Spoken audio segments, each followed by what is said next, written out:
Hi there, folks, and welcome to another episode of Michael's Backyard Marina.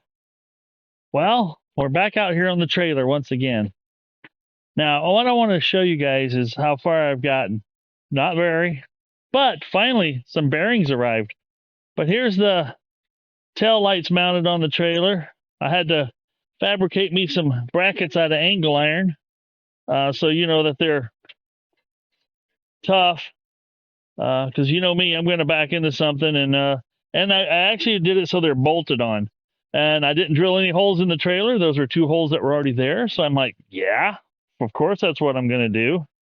So as we can see here, we've got the little bit of spot rust on my axle because I cleaned all the grease off, and I thought I had bearings when I didn't have bearings, and then now, you know, I didn't put any protection on it. So we've got trailer wiring we're going to have to deal with. I've got the new wire fed through here. This wiring is only, doesn't even get back to the axle long.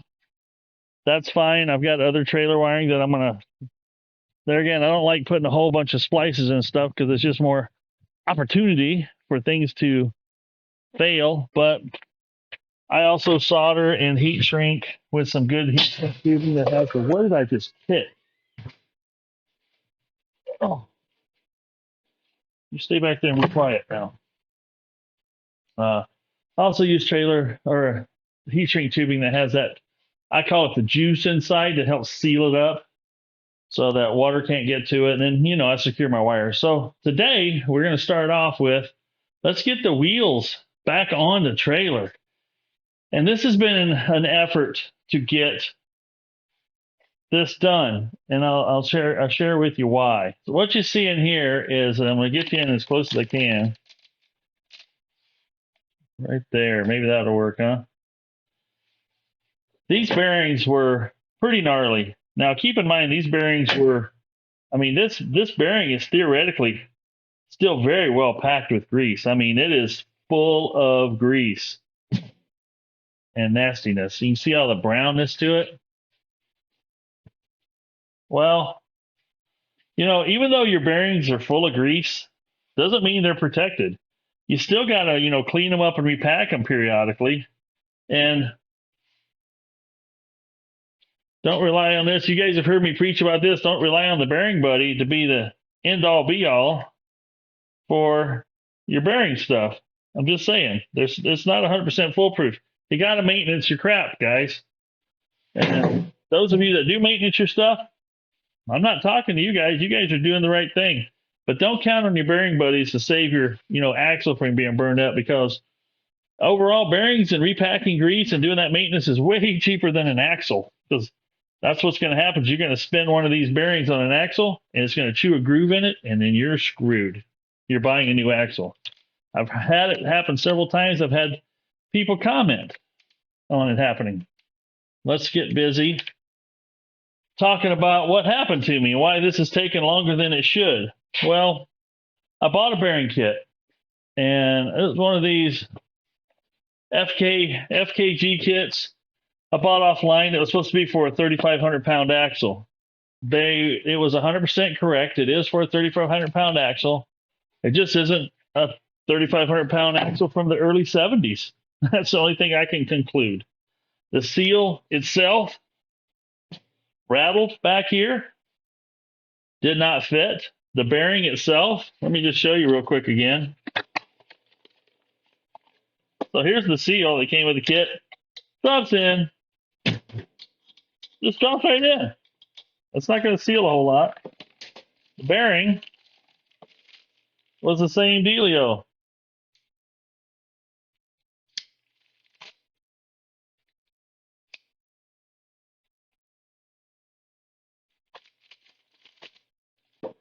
The bearing, lots of room. So none of that worked, right? So I was like, dang it, can't catch a break here. Well, so then fortunately, if you've been watching my other channel, I hauled a bunch of scrap off, and I'd empty all the steel scrap out of the building, you know, in my shop and lean-tos and stuff like that. My and I've got a steel scrap barrel that I haul off periodically to the scrapyard, to properly dispose of it. Fortunately, I have a little 3 or 5 gallon, it's a 5 gallon scrap bucket in the shop where I throw my pieces of steel, and then I periodically empty that out.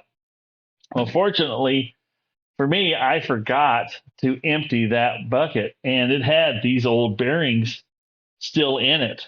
And the reason that was fortunate is I was able to flip these over. I keep touching that nastiness, and was able to get a part number.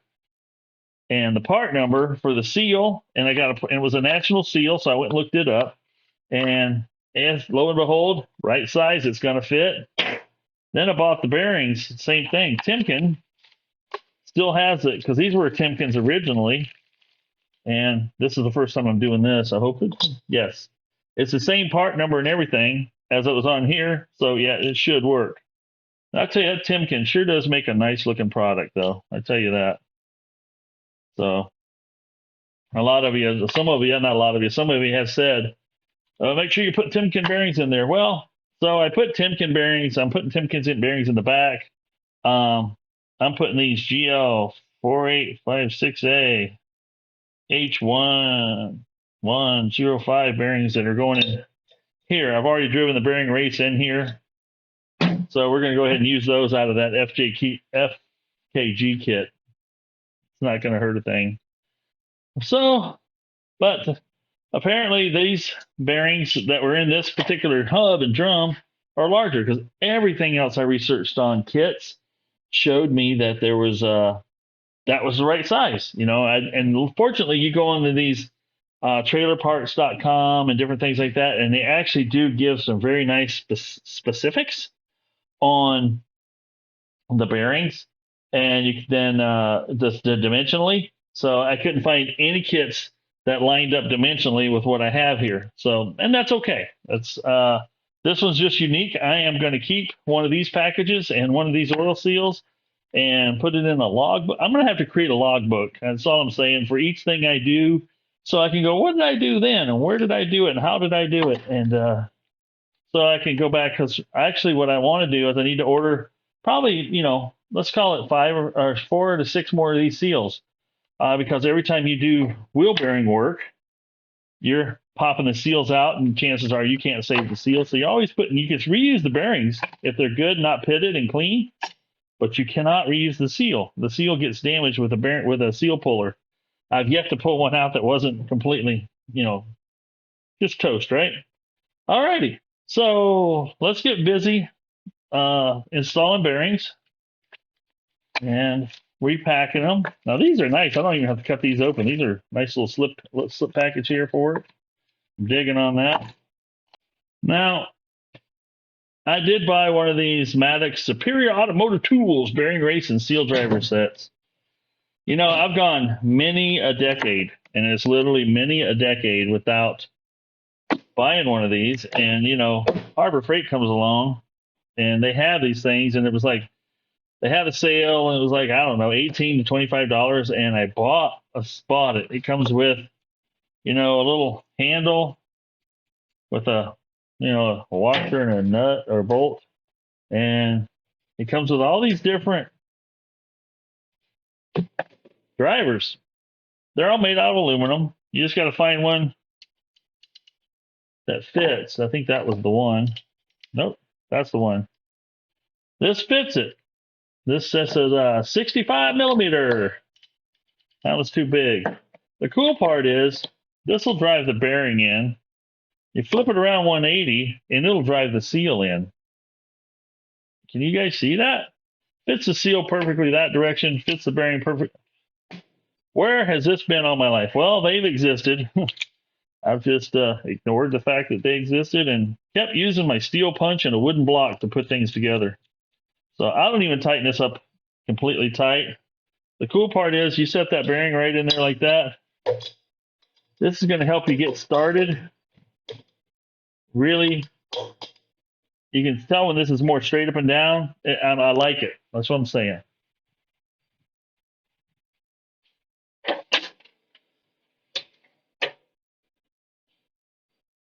Now, one of the things I want to ask you folks is, your personal opinion on the sound quality that I'm getting today. I started a video yesterday on the second channel, and I've got the new GoPro Hero 12 here. There again, I keep investing in the channel. I invest a little more than it pays most generally. Eventually, one day it'll flip around. I hope as my channel grows and hopefully generates more income. But that's why I keep working hard every day. Eventually, it'll get there. The channel's growing. Thank you. I got to take a minute here. I want to thank everybody out there that has subscribed to this channel. We've been building and working on this channel for 6 years now. And I say we, it's mostly this guy here. I have to say we because it's my wife and she supports me through all this. Trying to do a channel like this and work a full-time job is a lot of work. And once I started seeing this channel, when I first started doing stuff on this channel, it was to, hey, I'm going to show somebody how to change the gear oil in my outdrive on my 1976 Mercruiser. And that was back in 2017, September 2017. This is now September of 2023. So 6 years later, we're still here. We're still doing stuff. Over 450 videos later. And I know because I don't do TikTok and Instagram and all that stuff, I'm not really social media, I don't know, savvy, if you will. But so I just keep doing my YouTube thing. I'm well versed in YouTube. And but I'm going to say we as me and my audience and everybody that subscribed, even up to the person that just subscribed last week. Thank you. We hit 20,000 subscribers. When I first started doing this channel, and I'm going off on a little tangent here, first started doing this in 2017, it was like, oh, cool. I put a video up and I'm like, oh, wow. After a couple of days, 10 people watched my video. It was the coolest thing ever because somebody actually watched and liked or subscribed back 6 years ago, and I thought, wow, this is neat. And I haven't. I'm let's just say it's humble beginnings, and I'm still humble today. I am just impressed with how many people are willing to watch stuff that I do, and it's just incredible. And all you subscribers out there, I appreciate it. Over 25% of my views are coming from my subscribers. That's high. That's extremely high in the YouTube world. Most of the YouTube world is, that have million subscribers. They're not getting 25% of their views from their subscribers. They're just getting views because they hit the YouTube algorithms and all that stuff awesomely, But so there again, I want to thank you everybody from the bottom of my heart. It's much appreciated. It's very humbling for me to have hit that milestone. Let's keep going. I just looked today. We're at 20,075. It's about a week and a half, 2 weeks later, we've got another 75 subscribers. So all you folks, welcome aboard. All the new people, welcome aboard. And let's keep going. Maybe one day I keep doing this 6 years from now, I might get that plaque from YouTube that says you got 100,000 subs. There again, let's see what happens. But I'm here to educate. I originally started this to educate and show people because I went to YouTube to learn how to do some stuff. And I'm like, oh, I need to share my knowledge with other people and the things I do. And if it helps one person out there, great. That's fantastic. And all the comments I read that you guys leave, and I read just about every one of them. I try to respond to as many of them as I can. I understand that I do help some people out, and that's fantastic. So let's get back to this bearing driver. Oh, one other thing. We talked about the Raycons. You'll see these. And we talked about the new camera. The new camera's got Bluetooth in it. I looked all over. I couldn't see a Bluetooth, but it's there. It's inside there somewhere. And I used my AirPods at first because GoPro advertises the AirPods, works good with AirPods and other Bluetooth devices.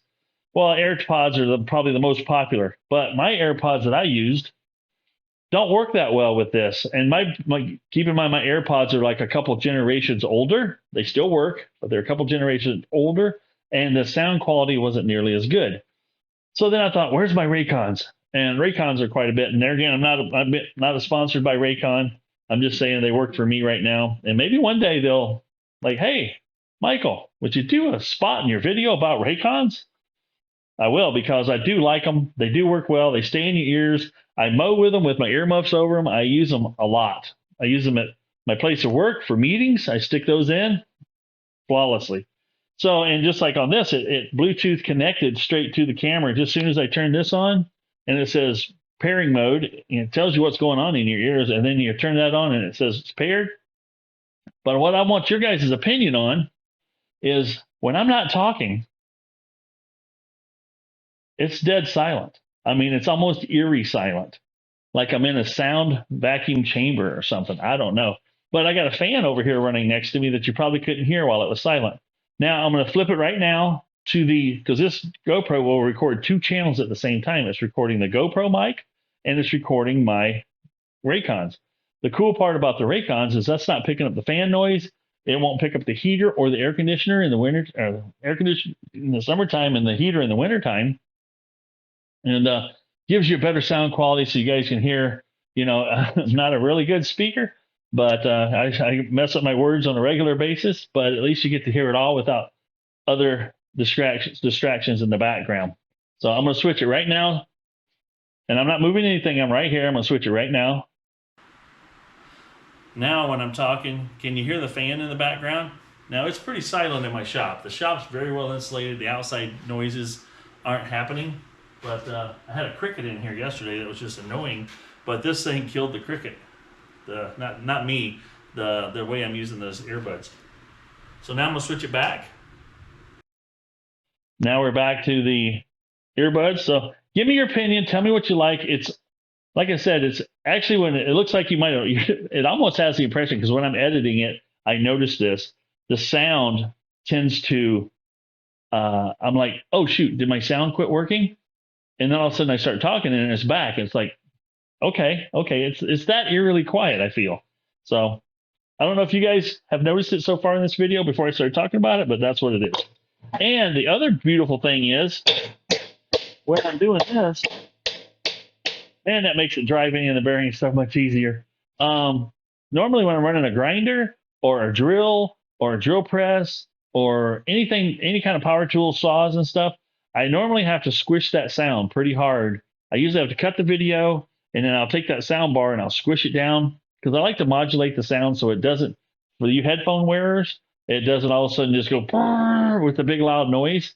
What I notice on the sound bar is when I'm running my angle head grinder, all of a sudden the sound goes, you see the sound bar narrow because it's actually killing that sound. It's actually pretty cool is what I'm saying.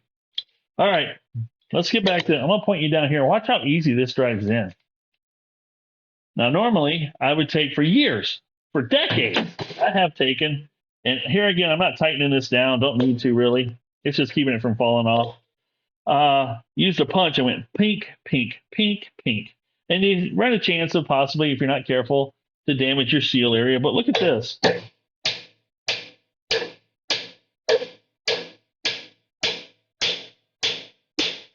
You feel that hard bounce? That means she's in there. But that was, just saying, it's really easy, and I love it. There again, we'll start this one off. I can kind of see that I'm straight up and down, and I can hold this so it's vertical, perpendicular to this plane here, and it gets you going.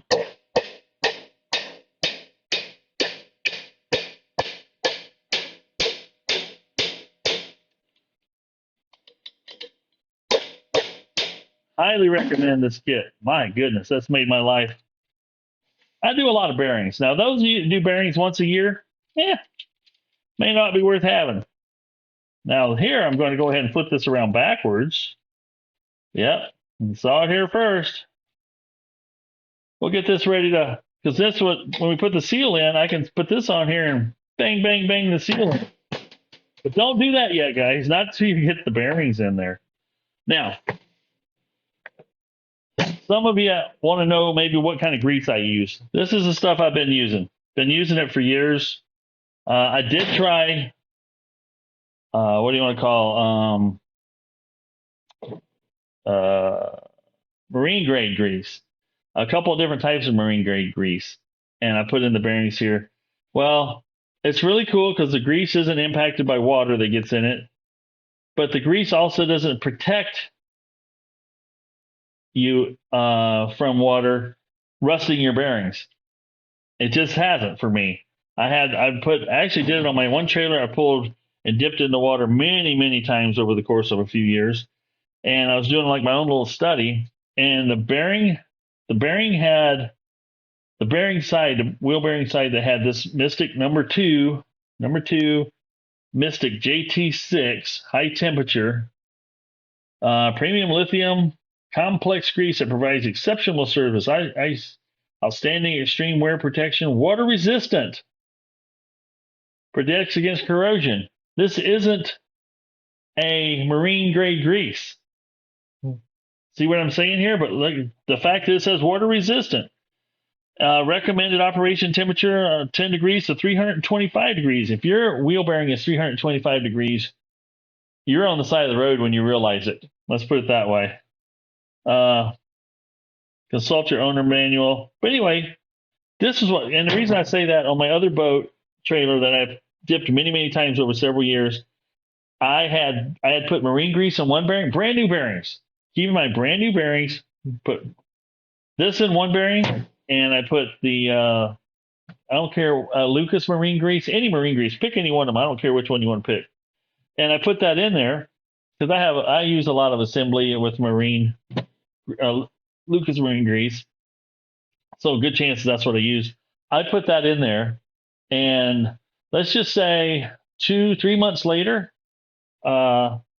maybe this cap wasn't sealed up, was not using bearing buddies, because a bearing buddy and this cap will seal this exact same amount. And actually, this may even seal more. And I'm going to tell you why. I got my nut in there I got to use. Yeah, God, that's some nasty. That's just nasty. I mean, it's like mud. But where was I? Anyway, on this end, the business end, where this thing goes and sticks in the hub, it's the exact same sealing nature. This has a round surface that's made out of metal. This has a round surface made out of metal. You see where I'm going with this? This has more moving parts and seals and everything that could possibly leak. Generally they don't. But what I'm saying is, this has the same sealing ability as this. You keep the water out, your bearings will last longer. Now, on this thing here, if you pump this full and you're the guy that likes to just say, well, more is better. Wrong. I can't believe how wrong you're willing to be. These seals have a lip on them. And technically, if you wanted to, you could put this seal in backwards. It would keep the water from coming in. But when you filled it up with grease, it would let this seal would relieve itself. So if you're one that still wants to use bearing buddies and pump the living crap out of your bearings, put your seals in backwards. Now there's going to be, I'm not sure how much I'm going to get ridiculed in the comments, but at the very least, what will happen, this will still seal in a static condition. It would also, under pressure, let the water, not get in. But this will let your grease come out easier. So when you're overpacking it, it can go in here and go right past here. And if you got a brake drum like these are, then you can, just so easily fill your brake drum and everything full of grease to render your brakes useless. So I put mine in the normal way. I want to hold the grease in. It's enough here to keep the water from getting in. I also, when I put these caps on, I put a layer of grease around here, a thin layer of grease. And when I drive them in, guess what happens? That grease, which it says here, water resistant, will not let the water, it'll act like a silicone. You don't need to put silicone on these. I don't ever put silicone on these. Just a layer of grease is enough to keep that stuff from sucking water in. All right, that's my bearing rant. I just can't stress that enough because there's a lot of folks that are doing it wrong. And I see them. And I see them. They're again people that are new to it, haven't watched enough videos to go, oh, that's the right way to do it. That's just it. Now, why do I have a tube of grease? And I have this here? This is my bearing packer. Now, even if you only pack these bearings once a year, buy you a bearing packer. These are cheap. Matter of fact, I'll leave a link in the description below for one of these and what I would call one of these bearing driver kits off of Amazon. And if you guys want to go there and purchase that, go for it. Always use this protective dust cover. See what it does? Protects the whole everything from dirt, grease, and everything getting in there, so you don't impregnate your bearings with grease. Now, there's people out there that'll say, oh, just pack them by hand. Just hand pack it. It's just as fast. Well, if you're that guy, are you tired of being wrong yet? Come on, get on board. Let's start doing it right and fast. Now, I know you can pack them pretty fast by hand, and you got to put this bearing in cone side down. You stick it right in here. Just drop it in. It sits on that post like that. Here's your pusher. You take your pusher and you push, and you'll see grease come out. And I'll show you what that looks like. And I usually have to rock it around. I usually just give it a lot of pressure and rock it around. See the grease that squirted out around all those rollers up through that race? That's pretty packed. And that was fast. That was extremely fast.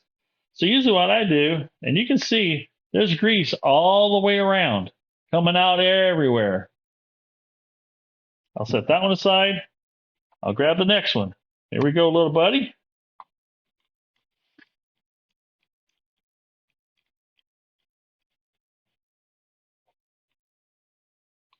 Now, if it's 30 degrees in your shop and you're trying to do that with this grease, good luck. It's not going to happen. They're the little guy. We'll throw the little guy in here.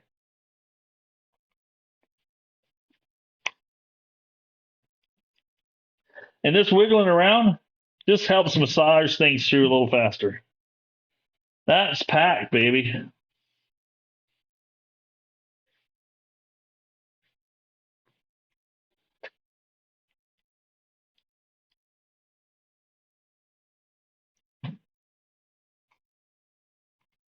A little more.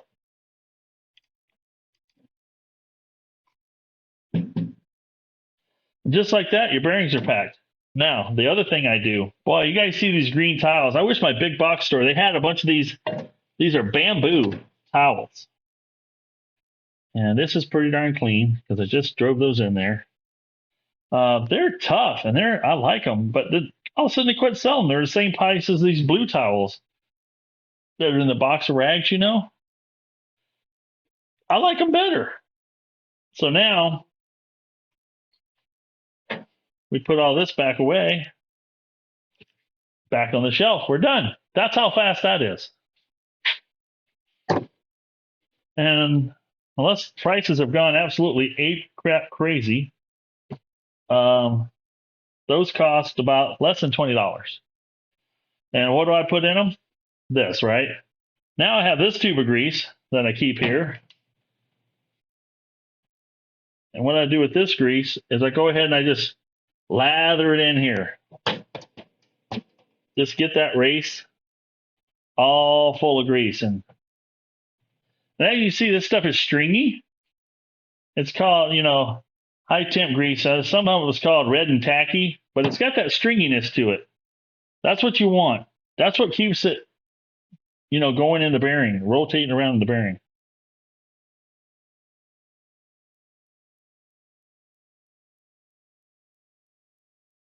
And once I got that in there like that, I'll take another big fingerful and actually just rub it around the outside just to fill in those gaps.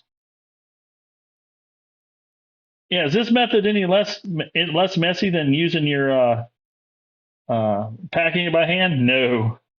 But when I do it this way, I know that there is a lot of grease inside that bearing already. Now I also load up the backside here. Just like this. Just load her up. Yeah, I don't want to wipe my hands off yet. I'm gonna go ahead and do the other one. All right, now we got grease all around this thing.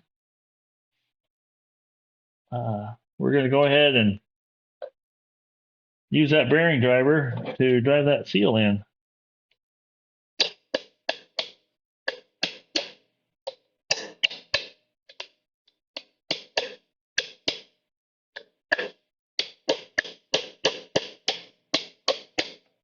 Now, something I like to do, because this will actually fit down inside, so I'm going to change gears here a minute. Because I don't want this to necessarily go down inside. A lot of times the back of these hubs are machined, and they'll be flat and parallel and perpendicular and cylindricity with the back of the thing. So now I drive them in like this. This way I know they're all, yeah, just like that. But this seal is flush. And the reason you want that, you don't want that seal sitting there going like this. If it's not, you want it to run smooth in a circle. You don't want it to do like this. That'll wear it out prematurely for sure. Then, because this one is a brake drum, I want to get rid of all the excess grease that can sling onto my brake surface and cause me brake problems. But I will reach in here and grab that grease, and I'm going to go ahead and load that seal up with grease. So it allows it to slip onto the axle and do what it's supposed to do. Now, what'll be the telltale if I did this all really well is next year sometime when I repack these wheel bearings, they'll look awesome. Now, that's what it looks like when I'm done, ready to go on. Now, that bearing won't fall out now because we have the seal in it. This is when I'll take my finger and get them dirty again and get in here and pack some grease. Just put some excess grease in this end here.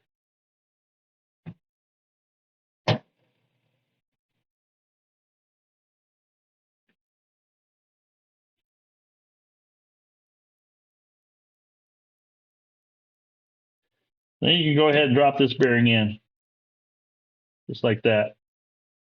And just like we did on the other side, I got that topped off right there with lots of grease. So when I go to push this cap in, there's plenty of grease there. But also you got to use your, where'd they go? I threw them over here somewhere. Come on. Didn't I?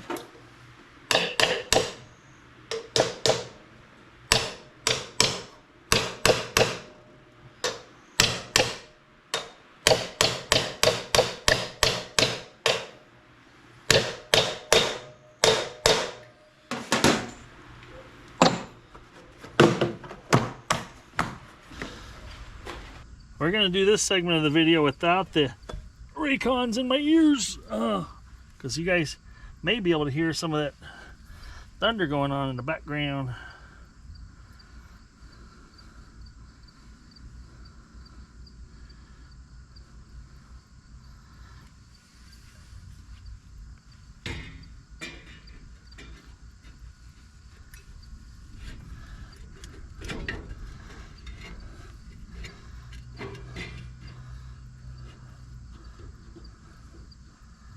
Alright, it all fits.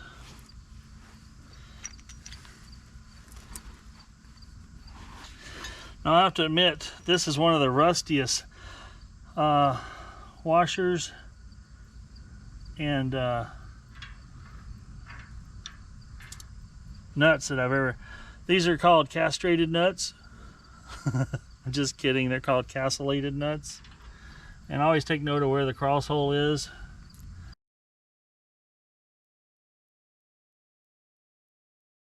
I'm hoping that last segment turned out all right. I was putting the wheel bearing on and tightening it up, but then I looked at my screen. My screen was black, but the red light was flashing, so hopefully it was recording something. Just didn't come out of sleep mode maybe on just the, you know, the camera part. But yeah, there it is. Another step closer. We'll get the other side done. I won't waste your time with that. I'm gonna run to the automotive store and see if I can pick up one of these lines, because I'm gonna need a new one. That one's old as the hills, and if I'm gonna plumb the brakes back in, sure would be nice to have a new one. All right, do the other side and see you back inside in a little while. Alrighty, folks, we're back out here on the trailer, and we've got to get these old rollers off. These rollers are hard as a rock. I mean, I think, yeah, it'll dent a hammer. Okay, not that hard, but they are hard as glass. The rubber is tired. As you can see on this one, when the boat rolled off of this trailer for the last time, that heel just destroyed it. That's okay. I was planning on replacing it anyway. What I'm putting on it are some of these beauties right here. Now, I don't know if you guys have seen or experienced or used these before. These are designed so if your boat, if it's like this, you don't have it down the center, and you come off to the side and it rolls, it'll roll into this groove. And as you roll forward, it's going to bring your boat back to center and keep it on center. That's nice. Now, the disadvantage to these is that I had shafts that were in all this stuff, but as you can see, they're quite rusty. Yuck. And they're 5/8 inch diameter. I couldn't find anything. So over the course of, 50 years, somebody changed their mind. Yep, they did. So I got some zinc coated shafting that I will be using, and I'll be cutting it to length, and I'll be, oh yeah, just like that. We'll have some zinc coating on there with plastic insides. No rust. Also bought me some of these 5/8 inch diameter, what do they call these? Push. They're spring steel push-o alternative for cotter pins. So these will, you can see those there they'll push on the shaft, they won't come off. And they don't come off without pretty much destroying them. So you want to make sure you do it right. I'm putting on 4 of these rollers. Now, I don't have to put on 4. On my other StarCraft, I've got 2. I've got one at the very front, one second one back. It has 4 rollers total, but even has an arrow here towards vehicle. Make sure you put it on right. So when you roll it, it does right. In case your mind's backwards when you put these on. Well, and you can see through these. You can see there's a metal bushing inside here, and there's another plastic bushing in the middle one to go directly on the shaft to support the weight. It's pretty cool. But anyway, these and these, same price. So I thought, well, these seem like they're a lot more durable. They might hold up better in, as they age. I don't know. But I also have 4 of these to line me up for whatever reason. I may not need 4. It may only need, this is a C-Sense self-centering roller, 12-inch with 5/8 shaft. I could not find any of these with a 1/2-inch shaft. Well, and that's fine anyway, because this shafting it might be wire wheeled up and used for another welding project, but that'd be it. But anyway, I'm putting 4 on there. You only necessarily need 2 in the front. I've gotten on the boat ramp, and you come in a little crooked, you hit that one, all of a sudden you feel the boat go just back to center. It's awesome feeling. And then once you connect with that second one, it's just like, wow, yeah, ooh. It's straight. That's what I'm trying to say. Come on, pay attention. So we want to wire wheel these. These look terrible. They do. Some of them are rusty colored, primer colored, black. Some are the antique white looking color. But I got to get all these off. And I tell you what, these are on tight. I'm going to try to pull I'm using a claw hammer here, and I'm able to get, some wiggle on it. And I can just it's not easy. I wish I had a small pickle fork. Like it was dry. You just beat on them. Get them to come loose. That's easier. But they're against destroyed, right? Woo-wee. My boss is peeking through the door at me. What's up, sweetheart? I'm making noise, yeah. That's what I do. My job. Let me take a little break here, guys, and see what the boss wants. She might be asking me to work a double shift or something. I don't know. All right, that seemed to work pretty slick. Just, oh, I can't get to that one very good. All right. Oh.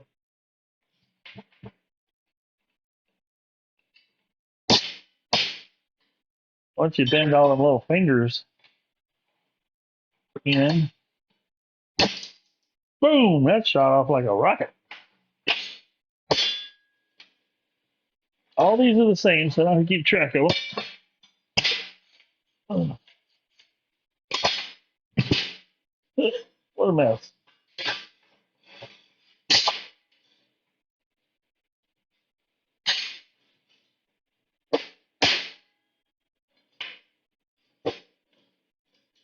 Well, as rusty as they are, they weren't stuck.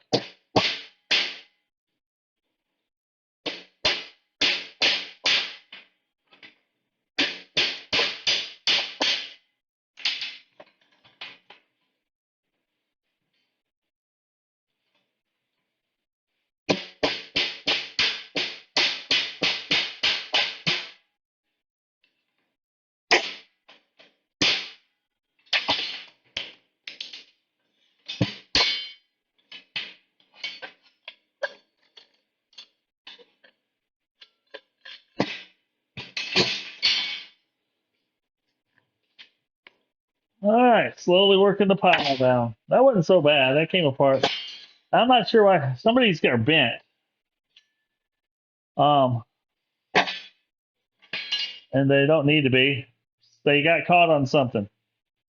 And we'll hammer those back out with the bigger persuader. All right. Now I'll get after wire wheeling these and cleaning them up. Zippers. Let's make that mess happen. Now, if you've got one of these Stealth Sonic DeWalt shot backs, I've got the shot back, hose right here. You may be going, why are you doing that? Plain and simple, it's easy, I'm going to tell you. Now, what I'm going to do is take the wire wheel here.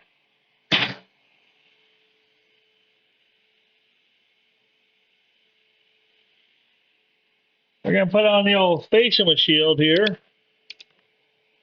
Then we're going to get after. I hope you can hear this okay. I wonder if it sounds better this way or this way. I don't know. But I can hook this here and then I can just go.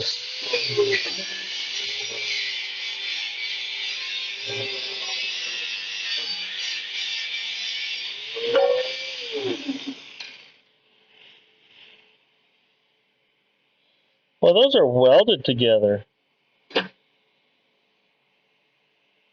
Normally not welded, but this one's been fixed on.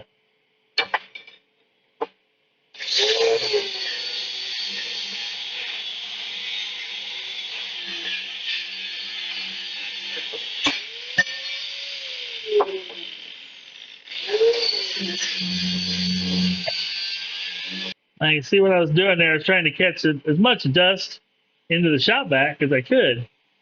I'm going to go and beat on this and see if I can actually make it straight. This one will take the trip to the ground.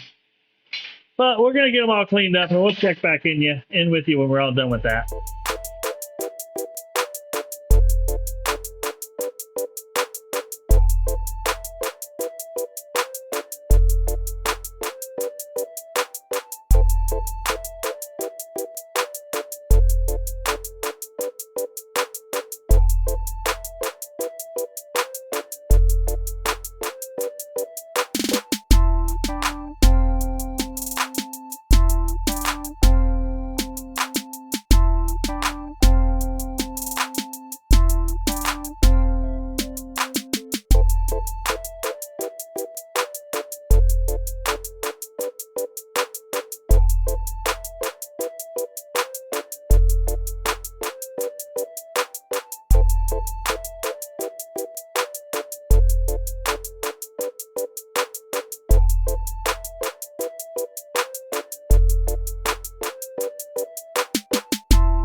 All right, folks, I want to show you a little bit of the progress here. You saw some of the painted parts.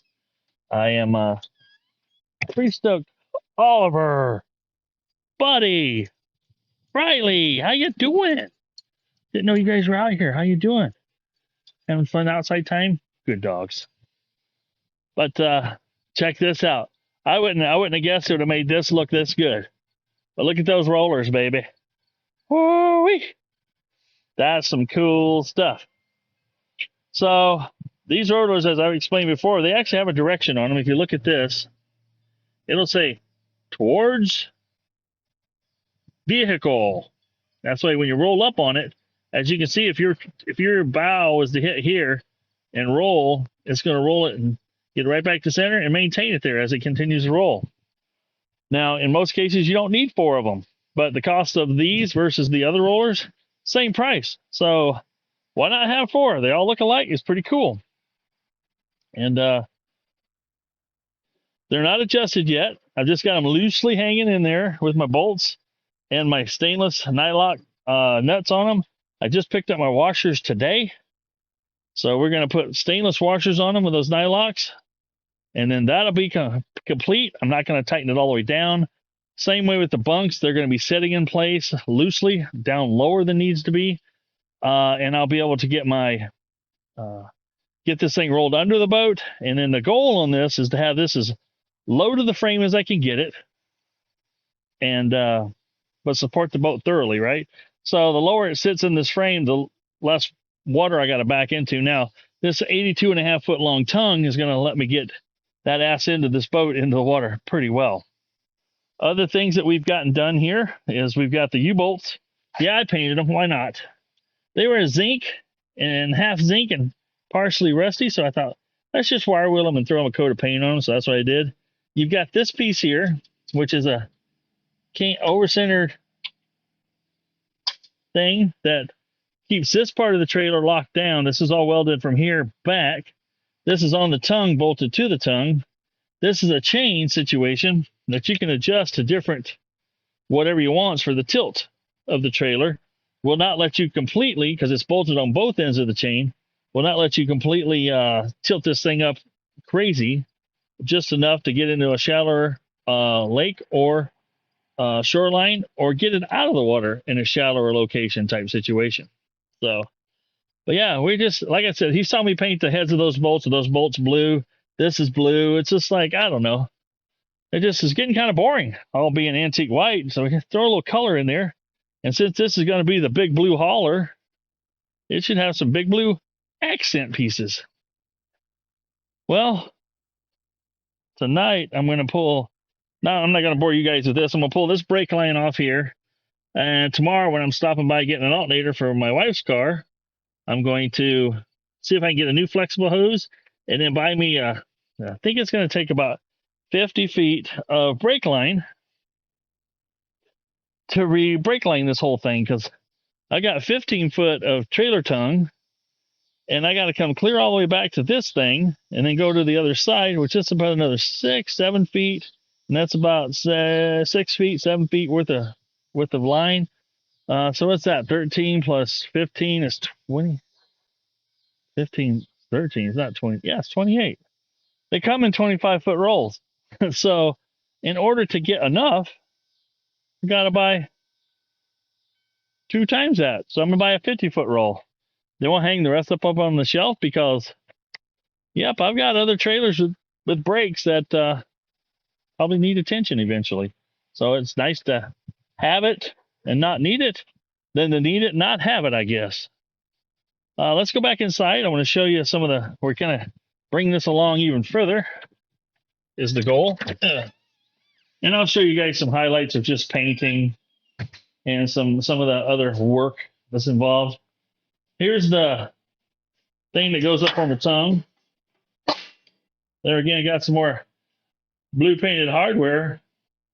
That is kind of a cool looking blue. I'm digging on it. It's got some, what color is that?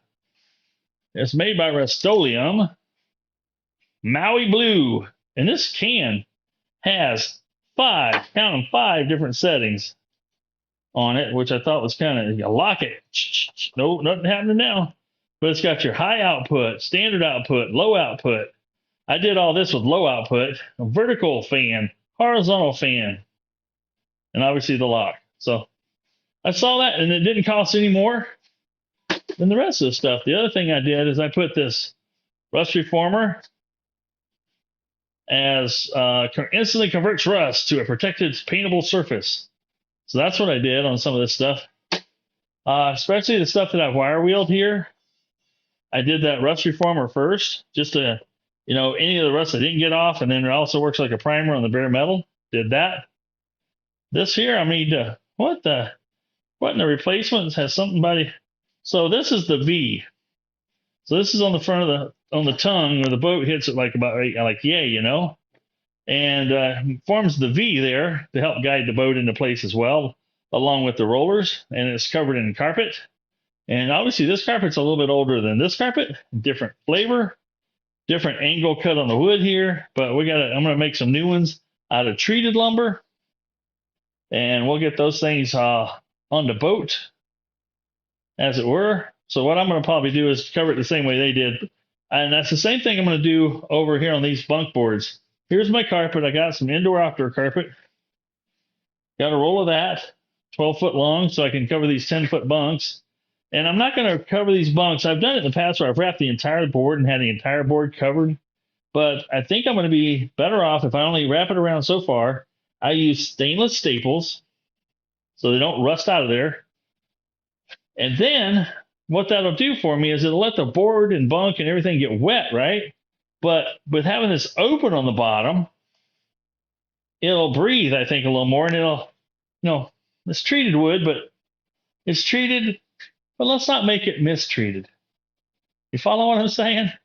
It's going to make it maybe last longer. I don't know. But that's what I'm going to try this go around. And just, there again, as time passes on and I do different things and I can't remember what I did, then I don't know how much of an improvement I made. And that happens. But that's what video is all about.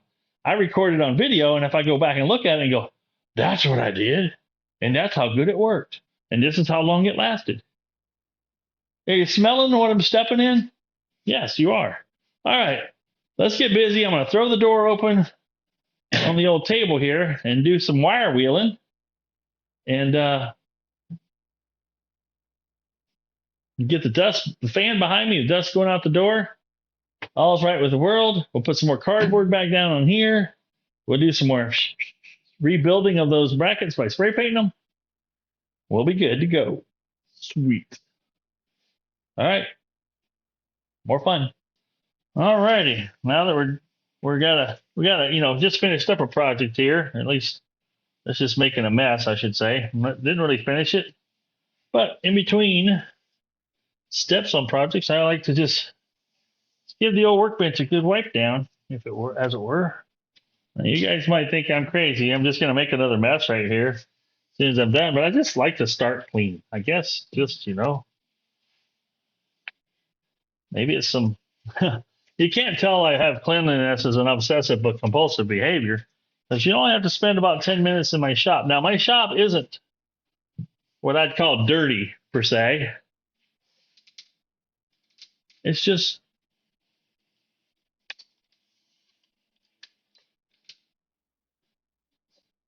full of stuff. Things I call treasures.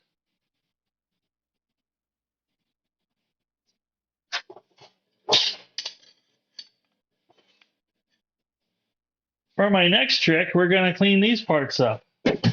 These are the parts that sit on the tongue like this on there and, feeds the boat in a little bit.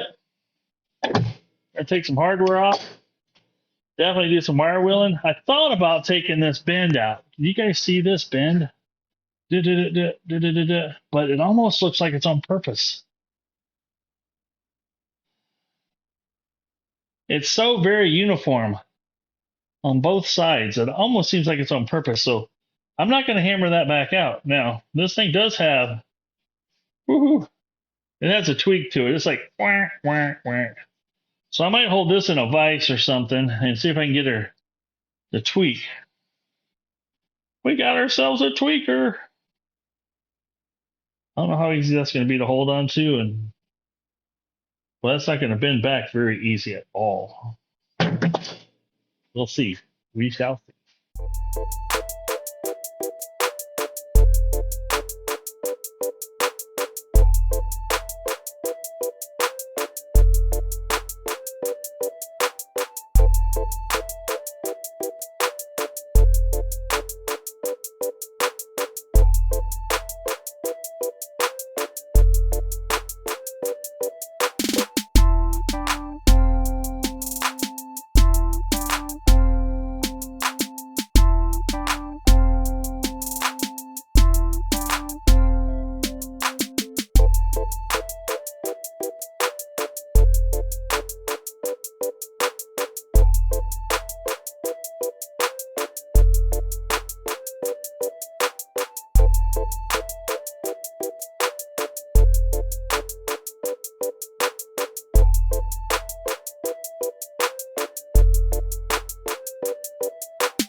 All right.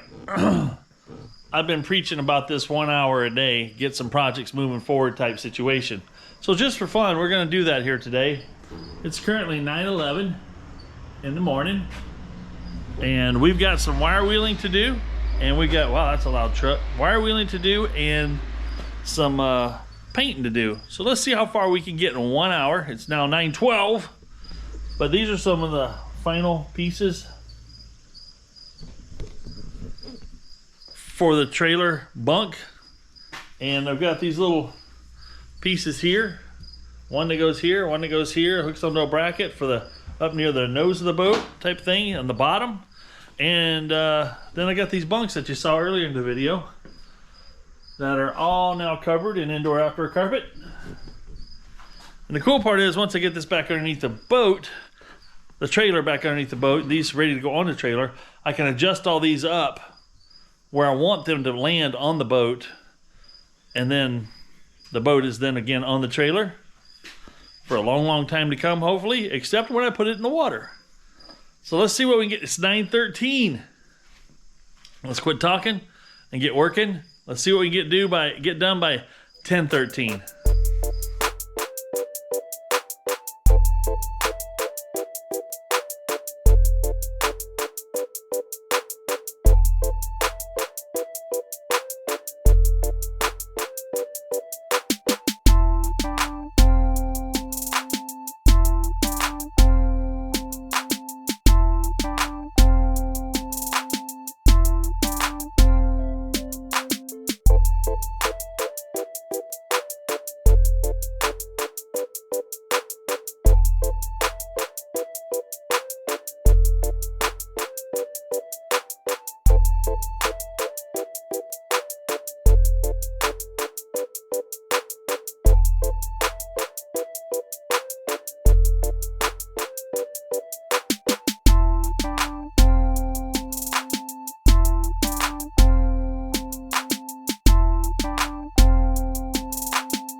All right, folks, it's been slow going, and I'll show you why. So we have the bunks recovered now. We have the standoffs for the bunks with all new hardware, except for the ones I painted blue. Now, this takes a while to do. I had to wire wheel. This took an hour and a half just to wire wheel all these pieces you see here. Then you got to paint them both sides with primer. Then you got to paint them both sides with paint. Then you got to let the paint dry.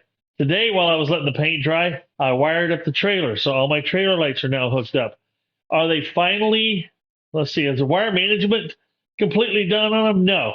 I don't have enough of the black plastic casing to cover the wires, but I do have it so that they should be functional when I hook it up to the back of the old tow vehicle tomorrow. And you said tomorrow? I heard you say tomorrow. Yes. So let's talk tomorrow. And the reason I say tomorrow, because I ran out of time today. I actually worked on the trailer from about 7, 8, well, I guess it was closer to 8:30 because I spent 2 hours this morning before that editing video. So then I got out here, started wire wheeling, started painting. Once the paint was, I had like the first of the last coat. I only put one coat of paint on all this stuff, but I did use that rust reformer primer. But these things here have to go on a certain way. These have an angle to them, so they only go, see, this won't go past here, but it'll tilt that far. And once I get these lined up on the boat, I'll snug them up a little bit more because I don't want them to be able to just be floppy. So when I back the boat off, I don't want them to go flop. Then when the boat hits it, it has to correct itself. I'll lock these down a little bit better. But the nice thing about these is they're very, very much adjustable.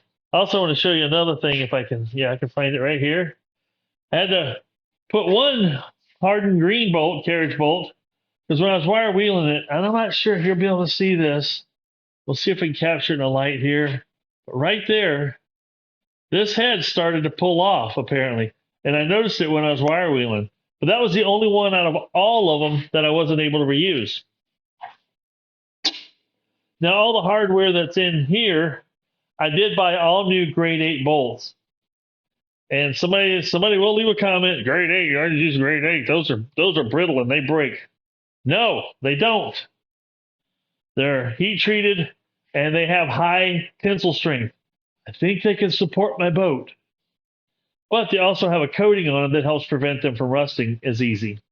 So I put all grade 8 bolts in here, all new hardware on everything that way. The other ones, it was amazing how much wear was into the bolts. I was going to wire wheel them off and repaint them just like I did these blue ones. And will this paint hold up? I don't know. But if it goes another 5 years before it starts rusting, that's 5 years. And you know how long it takes for a piece of metal like this to rust into nothing? Many, many years, unless you're in a salt-infested atmosphere, which these are not. And around here where this boat's going to be going is all fresh water anyway. I did do a little battle with see, this one's not quite as tight as I'd like it to be, but it will be when I'm done. I did do a little bit of battle with some cardboard sticking to my paint. That won't hurt anything. It's just a little bit of cardboard. And when the cardboard wears off, and then it's got to wear the paint off. But yeah, it has been I missed posting a video last Sunday. And it's the first time I've missed a Sunday in a while. But it wasn't for lack of working on things. I had a lot of projects going on. I had a lot of paint. I had a lot of stuff I was waiting on. I had hardware I had to pick up. I had indoor outdoor carpet I had to pick up. There's just things that stack up on a guy. And this trailer, and I'm not apologizing for this trailer taking so long, but to do the way I'm doing this trailer does take some time. And I've got a lot of hours wrapped up in it and a lot of, man, my nose, something's itchy. Stop it. But there's a lot of things going on. I did also paint these U-bolts. I painted some of those, that blue color. I don't know, I just like that blue, and the boat's called Big Blue, so put a little splash of blue on there. These will go on this piece, not in this direction, obviously. Which way do they go on? They fit on there. Oh, they go like this. Yep. They'll go around around the tongue, but I can't put this anywhere on it yet until I actually have the boat on the trailer. So tomorrow, you say I was talking about tomorrow too. Well, tomorrow is the goal is to roll the boat trailer back under the boat and see if I can get a fit. Let's call it a fitting, an initial fitting, because I can actually get these locked in on the trailer. I can get all this locked down so it won't do all kinds of weird stuff. I can possibly, most likely, put this piece on it, and we'll be in good shape. And then I can pull. My goal is to pull the trailer back out from under the boat temporarily, only, because I want to go to the local co-op here in town, run across their scale, and get a weight on this trailer. And by doing that, I'll have the weight of the trailer because I've got all the other weights. I know the weight of the engine. I know the weight of the outdrive, and I'll know the weight of the boat once I get the boat sitting on here with no engine. But I will get a weight on it when it has the gimbal mount and the engine mount in the back of the transom, because everything else I'll be adding to it will be additive, and I'll be able to tally up the total weight of the boat and trailer. I can know the both total when I'm all done. I can put it across the scale, but I really am crazy curious to know what just the boat itself weighs. And then when I got the the 4-liter motor in there, or not the 4-liter motor, the inline 6 165 horse in there, and then when I get the gas tanks put in there, and as I keep adding stuff, I'm going to weigh that stuff, and then I'll know exactly how much my boat weighs on the water, type of thing, fully loaded with fuel and all that kind of fun stuff. Just it's more of a curiosity to me than anything. But yeah, we got wires. We got the wiring put on the trailer, which I'm pretty happy with how it's turned out. And I'll show you some more details about that tomorrow, what I did and maybe why I did it. And we'll go from there. Yeah, and I've got these washers here. I got a stack of stainless washers here that are going on the center rollers because they're going to use all the same carriage bolts there, but I didn't put washers on this side yet. I just kind of put everything's loosely hanging on the trailer, very loosely hanging on the trailer. The reason for that is I want to be able to get it underneath the boat. I want to position the boat best I can underneath the trailer and then bring things up. And then I'll take some careful measurements up from the trailer to the boat so everything's even because my concrete's not perfect. But should be pretty cool. I'm excited to get that I've gotten this far. But yeah, all the wire wheeling, because today, for instance, you watch a bunch of time lapse up to this point, maybe some time lapse. I wouldn't call it a bunch, maybe. But so I did I wanted to time it and see how long it took me to wire wheel everything you see painted here. It took actually an hour and a half to wire wheel all of it. And then it was painting from there. And when I was done, my arms were tight. I'm not used to hold onto a grinder for an hour and a half with a wire wheel. And as you see, I've got a face shield now. And then my wife came out and talked to me, and I raised the face shield up. And I had a couple more of these to go. And that face shield is so clear when it's down and it's brand new. And I've actually got 2 spare shields for it in case this one gets all jacked up where I can't see through it. But it's so clear that you forget it's even down. And then when I raised it up and it's lightweight and I had it on my head, I forgot about it. And sure enough, that heavy duty wire wheel I'm using right now had one hit me right here and stuck right in my chin. And those little wires I've had hit before, and they just sting a little bit. That one stung a lot more. Alrighty. Well, with that being said, I got to wait until daylight tomorrow to do this, finish putting this on and doing what I'm going to do tomorrow morning. That's why this video is most likely airing. And I tell you what, guys, I'm not very far ahead on videos here. On the second channel, RM3D Creations, the number 3, RM3, the number 3D Creations. I'm out. I've already got videos on that laid out till October 8th or 15th. And I've got more that I'm currently, so I'll be booked out to the end of October for dropping one every Sunday morning. So one of the 2 channels will definitely get you a Sunday morning video if that's what you're wanting. But my goal is to get a Sunday morning video on both channels. I'm hoping I got more parts ordered this weekend to keep this project going. And I know you guys are probably looking for me to do, hey, when are you going to finish up that outboard? Yep. When are you going to finish up that outboard? Yep. That one. I've got several outboards I need to get back onto, but I've been concentrating my focused energy on everything related to this trailer and Big Blue. Because I don't know if I'm going to get it on the water this year. It's going to be so close. The weather is going to hold for a little while, but once it turns, and then we're game over. All right, we'll see you guys in the morning, and we'll get these bunks loosely set into place. I'm probably actually just going to set them on the frame because I want to get this all the way and not have these interfere with me getting it back underneath the boat, the trailer under the boat. And then I'll be able to like lift them up, put some bolts in, do it that way, I think. So I'm excited. We're getting closer. Every day we gain a little bit. It's a lot of work. All right. Thank you guys. We'll see you in the morning. All right. We got to do this one more time. I'm actually working on a project to adapt this to the corner of this trailer.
All right, that was a lot of work. We had the trailer under the boat. I had to let some air out of the tires. I had to actually put another set of 4x4s underneath the back there in the way back to get the rear end up higher. But so I could get this thing snuck underneath there. But as you can see, she's looking pretty good. Got the tail lights on. Everything's wired up. I got a little more wiring management to do. That's what it's going to look like. This is not done yet up here. But I got my marker lights working up here. Everything's looking pretty cool. This trailer looks ginormous when it's not under the boat. When it's under the boat looks ginormous. All right. Well, I'm going to go take this and see what the trailer weighs. That's my goal right now. And we'll see you when we get to the scale. All right, there it is. Hopefully it shows up on camera all right, but that's 620 pounds on the axle right now. I don't have the trailer jacked down yet. We're getting ready to undo that. So I can actually, it'll be 620 plus whatever I got going on here. That's free floating there.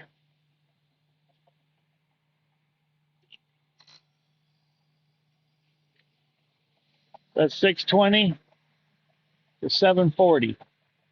That's 120 pounds of tongue weight. That's about perfect. Now let's see if we can maintain that kind of balance once we get the boat on there and the engine in the boat and all the fuel on it and stuff. So I'm pretty happy with that. It pulls really well. Yeah. 740 pound trailer total. Now another thing is the trailer is going to gain a little more weight as well. Once we put the bunks on it, the front little guide piece on it, the winch assembly, that's all going to add weight. But I can weigh those things individually as I put them on so I can come up with the grand total. But 740, by the time we get the rest of it on there, we'd probably be 8.25, I think. It's not too bad. Now, I know that boat originally, I believe it was boat motor and trailer with the 120 horse in there, weighed a total of 2,200 pounds. Well, as you folks saw right then and there, we've got the weight of the trailer finally, which is nice, 740 pounds. I just weighed the bunks. That added up to another 60 pounds, 59 pounds, and then 11 pounds for the other little small V piece. So we're at 810 pounds total for the trailer right now. We've still got to add the winch on the front, which is going to add another bit. We'll be at 875, probably roughly. The good news is I had 100. This is a long tongue, and without the boat on it, I had 120 pounds of tongue weight. And some people will be going, oh, that's kind of heavy. Wait till you get the boat on it. Well, that's true. In this condition, the boat's I couldn't pick it up. I couldn't budge it. But you got to keep in mind, with the weight of the boat on it, I don't have fuel tank and engine in the back or the outdrive. That's over 1,000 pounds that will be behind this axle that will counter the front part of this boat, which is primarily aluminum and a little bit of glass. So now it's time. That was an extra effort. I wanted to see if I could get it under there, which I did. And then I'm like, I don't want to take this back out, but I want to get a weight on this thing. It's stupid, but I wanted to have it. Now I have it, and we can go from there. Everything else going into this, I know I can weigh it as it goes in. I already know what the engine weighs. I can weigh the outdrive. I know what the fuel tanks are going to weigh, and I know what the fuel's going to weigh that's in them when they're full. So it's going to be, I'll be able to know what my towing, I think I'm going to come in at 3,000 pounds, which isn't bad. My full-on fishing boat weighs 2,600, 2,700 pounds with all its batteries and everything in it.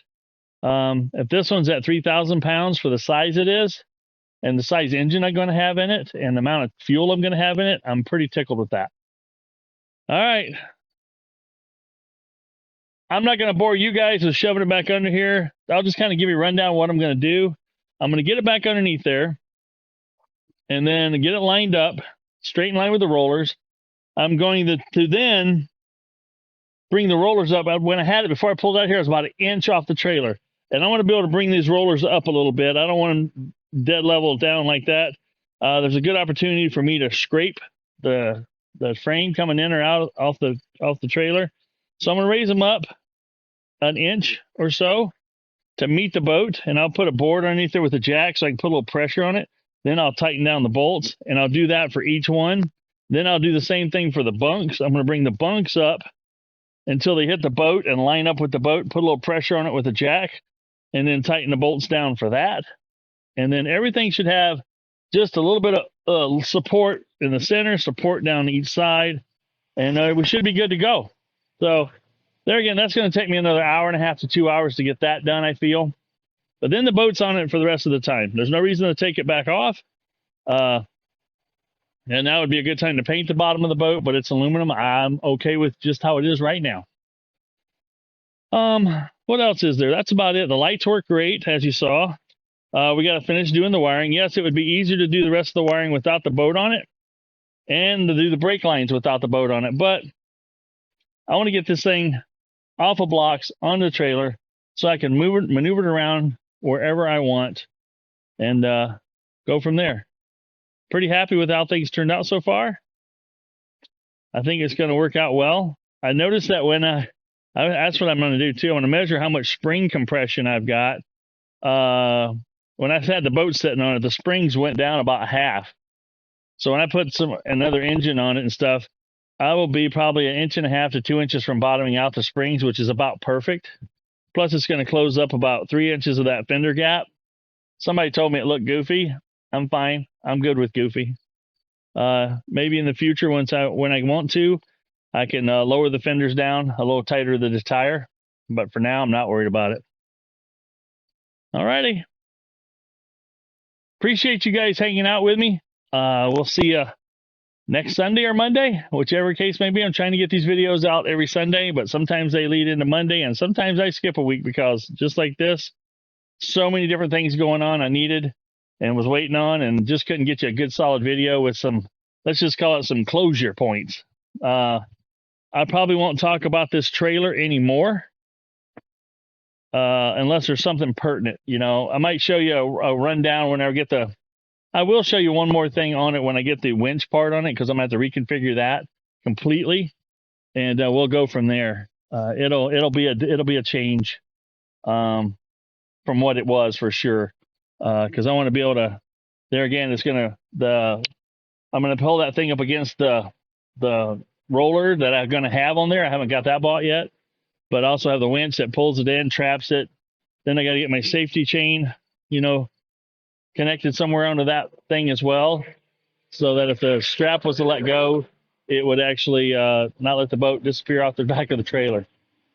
We also got straps to put on the back of the trailer, boat and trailer, to tie the back end down. So there's a lot to do yet. That's why I'm really skeptical if I'm going to get it in the water this year. I really would like to see this thing on the water, but I could get so deep into this season. It's officially fall now, I think. Get so deep into this season that by next spring, I could have a full summer of having this thing on the water and working the bugs out of it and make it get some reliability confidence, I call it, built into it. And that way I can start running this thing up and down the Mississippi and doing some overnights in it and stuff like that, which would be fun. All right. This is Michael saying, if it ain't broke, fix it. If it ain't broke, fix it till it is. We'll see you in the next video, and I'm out of here.